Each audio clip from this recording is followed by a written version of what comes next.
And inside the courtroom, former President Trump is facing felony charges related to an alleged 2016 hush money payment to an adult film star.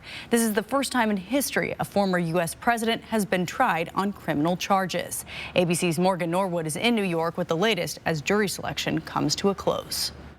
The entire jury is now seated in the criminal hush money trial against former President Donald Trump. After seating one alternate juror yesterday, 5 others seated today. As Trump arrived at the courthouse in Manhattan this morning, he sounded off about the judge's limited gag order on the case, prohibiting him from making statements about witnesses, jurors, and individual prosecutors in the case other than DA Bragg. The gag order has to come off. I should be allowed to speak.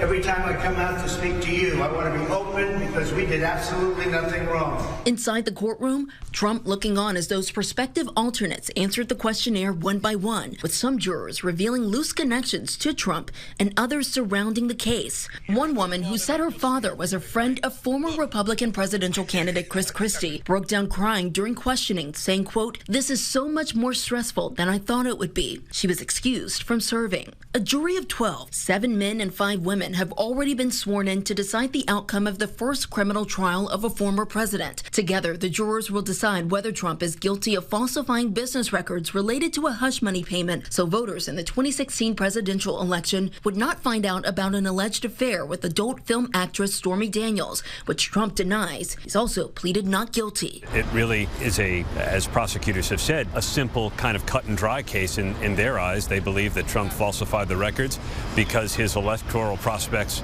were going to be damaged if word got out about his alleged affair with Stormy Daniels, which he denied. But it's going to be up to the defense to try and discredit the witnesses on cross-examination, point out inconsistencies in their accounts.